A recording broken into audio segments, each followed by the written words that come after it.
け散った空のかけら All right, guys, so tonight on Grimjow's Gallery, we're actually going to be taking a look at probably my favorite third-party figure that I own. And that's kind of tough for me to say because I love my third-party figures. I think that they're good for the hobby. But today we're talking specifically about the LS Studio Breakout King, also known as Moro. So this is actually the first figure that we've gotten of the Moro character from Dragon Ball Super, specifically the Dragon Ball Super manga. When I saw the renders for this figure when it was getting released by LS Studio, I was super excited. But as you guys know, with a lot of these third-party companies, you know, we get a render. Is it actually ever going to come out? Is it ever going to happen? Well, a number of months ago, Moro definitely did happen, and he is readily available. So I'm super excited to talk about this figure with you guys today, go into some of the articulation. This figure comes with a lot of effects parts. So go into the effect parts and kind of give you my final thoughts on it. So let's go ahead, guys, and get Moro off the base now and get up and close for a better look. All right, so we have Moro off the stand now, and man, oh man, just getting an up-close look at this figure. I have a lot of thoughts. You know, I'm definitely going to share them with you, but the first thing that comes to mind and what really impresses me about this figure is the fact that the LS Studio, they had to use their own sculpt and their own mold to make this figure because there is nothing out there based off of Moro from SH Figuarts, from Bandai. So just out the gate, I'm really just kind of impressed with the ingenuity that this company put into to actually giving us a figure of this character who's really cool. I'm a big fan of Dragon Ball, and I've reread through the Super manga many times, and I think that the Moro arc, it's really fun. And it's really entertaining, and it's just so rad again to get this character in figure form finally. So just getting him a little bit closer, I love the fur that they have going on, especially along the back collar area here. This is done really well, and it looks super cool, and it's sculpted really nicely into this back piece. The chest piece, some of the sculpt work that went into this is also really impressive as well. And check out the horns, guys. That is some really fine detail in the horns. And there was a lot of effort and a lot of time that was put into sculpting this guy. So let's go ahead and jump right into articulation. So we have the leg up. And what I will say is I did warm this guy up a little bit prior to the review. I would always recommend any third-party figures that you guys have.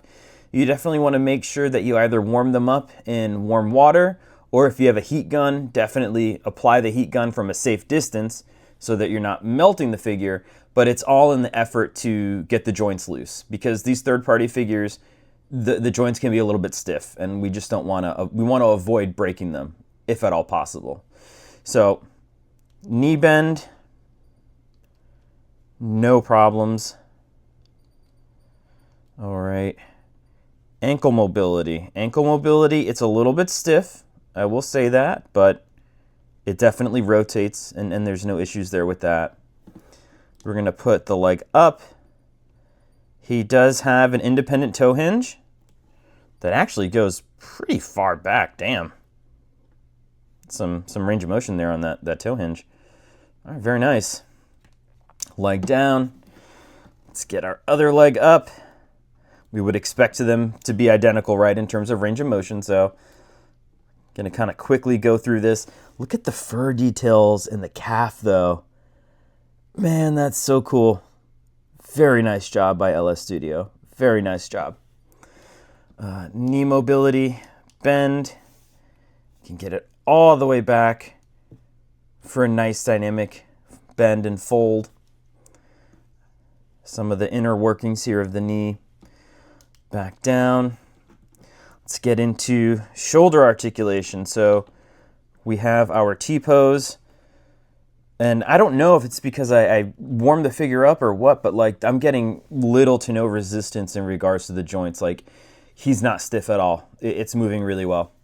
So back down, shoulder, rotation, right on the money, bicep swivel, no issues, elbow bend, a tad bit stiff, but really nothing serious.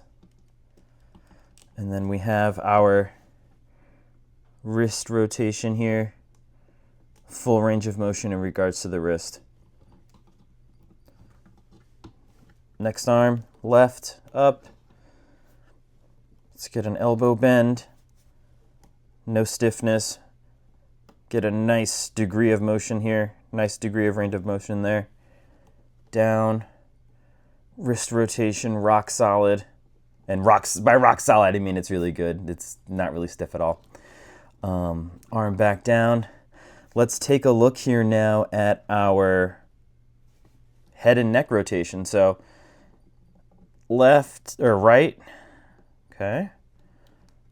Left. Okay, no issues. Up. So that's about as far back as you can tilt his head up, and that's probably because of this fur piece in the back is definitely going to be inhibiting the range of motion of the head, but not a big deal. And then down, can look all the way down. And then let's try our side to side. So right, and then left. Okay, back forward again. And then let's rock and roll here with our ab crunch. So down, and again, when I apply the ab crunch, I'm not trying to get any sort of extra give out of the hips. I just want to test this joint to see exactly how far it can move down. So down, and then all of the waist.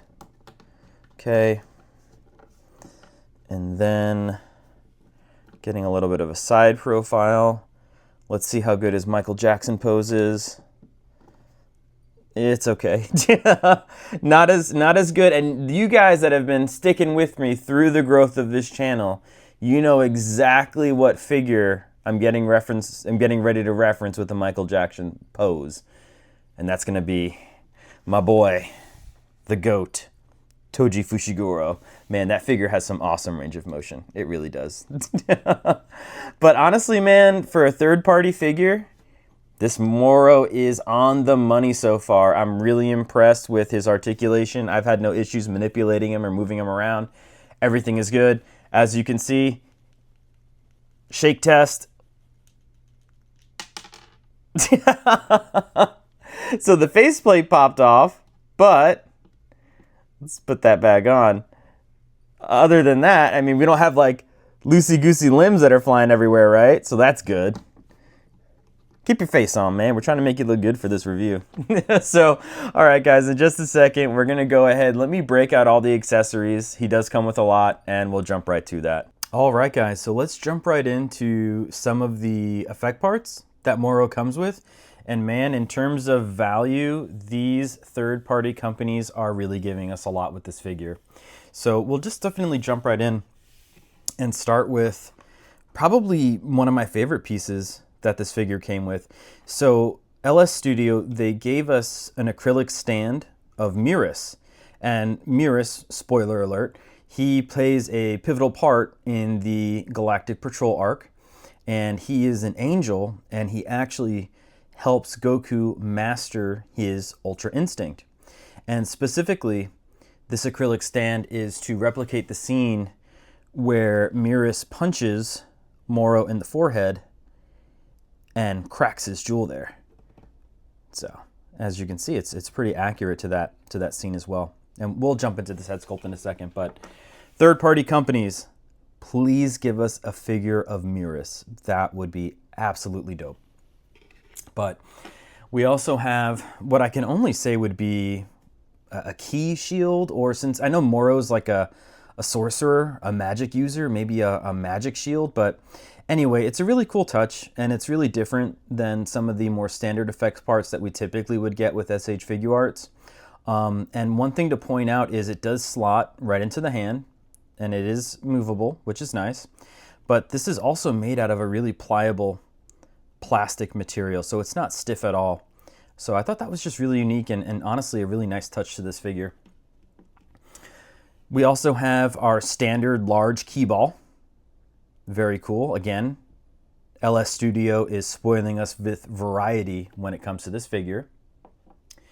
We have probably what I would say is, in my opinion, one of the more disappointing effect parts that came with this kit. So it looks like what I could only imagine is like a large, like a key barrage attack, something to that effect, but it's in this really flat, like light gray paint, and honestly, it just kind of looks unfinished to me. I feel like if they would have maybe done like a light purple, or maybe even like a metallic or pearlescent purple on this, it would have looked really well. It would have looked really good, and it would have matched nicely with the other purple effects that this came with. So any of you guys out there that fancy yourself a painter, I would say go ahead and prime this thing up. I'm definitely going to do it. Prime this thing up though, and let's get this thing painted, because the way it looks right now, it just looks really unfinished and kind of hurts the eyes. So one thing too that I really like about this figure is we do have a battle damaged arm, and we do have some simulated blood going on here too, which I will give credit where credit is due. SH Figuarts is getting back to giving us figures with a little bit of simulated battle damage, whether it be the most recent Piccolo that came out, or the new P Bandai Bardock that we're getting that has some simulated battle damage on it. But this is really cool, and again, it's just another unique look, and it gives us more options in terms of posing up this figure. So don't want to bore you guys too much, but Moro also comes with a ton of different hand effect parts. The hands all are, they vary from open, closed, grasping. One of the more unique hand sets I would say he has though is he has a spirit gun hand. So shout out to our boy Yusuke Urameshi, but that's really cool. And again, it's just giving us some additional variety with the figure. And he does come with multiple different faceplates. So we have a looking forward face. Honestly, the sculpt work is really nice, and the sticker application is really nice on these faceplates. We have Angry Moro.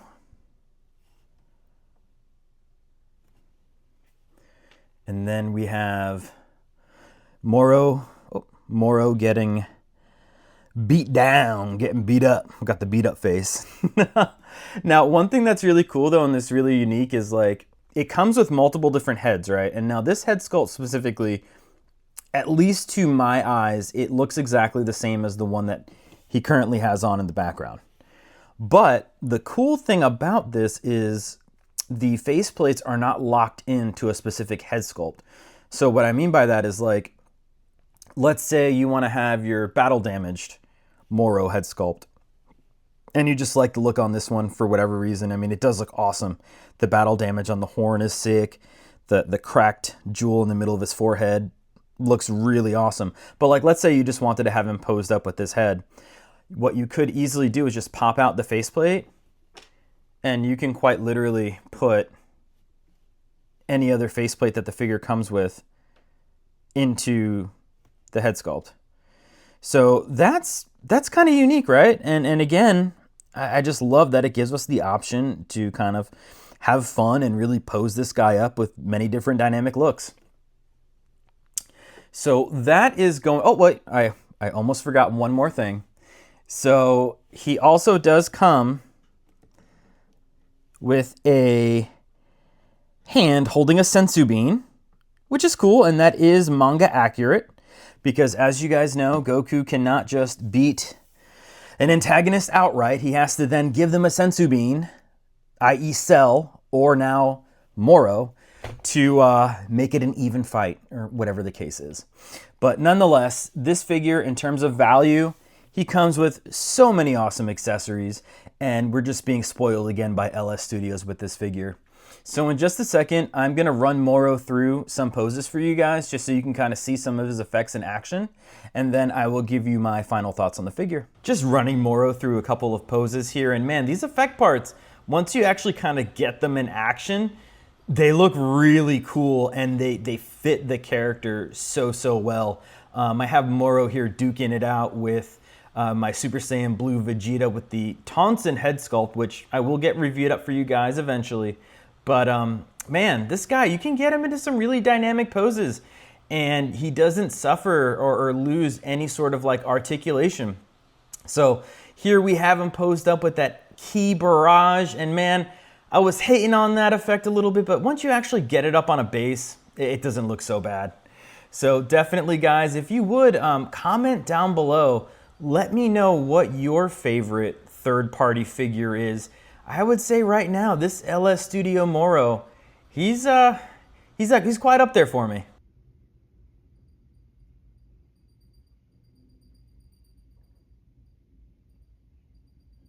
All right, guys, so just a couple quick closing thoughts in regards to this figure. If you are a fan of the Dragon Ball Super manga, if you want more figures or just more content from the manga that we just currently don't have, whether it be from SH Figuarts or Bandai, I think that this Moro figure from LS Studio is probably something right up your alley and something that would fit in really well with your Dragon Ball Super display. In terms of articulation and sculpt, he's just on par with an SH Figuarts figure. I really did not notice any sort of like discrepancy in terms of him being third party and not like an official release. I didn't notice anything like that stood out to me. I think the figure is solid. I think it's incredibly unique. And in terms of value, if you can get him for anywhere between like $100 USD or maybe even lower if you check AliExpress, I think it's a great purchase. He comes with a ton of different accessories, face plates, hand options, head sculpts, and like I said, just the overall quality of the figure, it's there. It's solid. You would have no idea that if I were to say, hey, I got an SH Figuarts Moro and I showed this to you, you would definitely think it was an official product. There's nothing that would make it seem like it's a third-party figure. With that being said, I hope that you guys definitely enjoyed the review and the video today of the LS Studio Moro. Please do like, comment, and subscribe. It definitely helps. Trying to grow this channel and get as many awesome figure reviews out to you guys as I possibly can. But again, just thank you so very much for your time and for hanging out with me this evening. Have a great day. 高鳴る鼓動が答えだろう眩しい未来を描こうさよなら言わないまた会え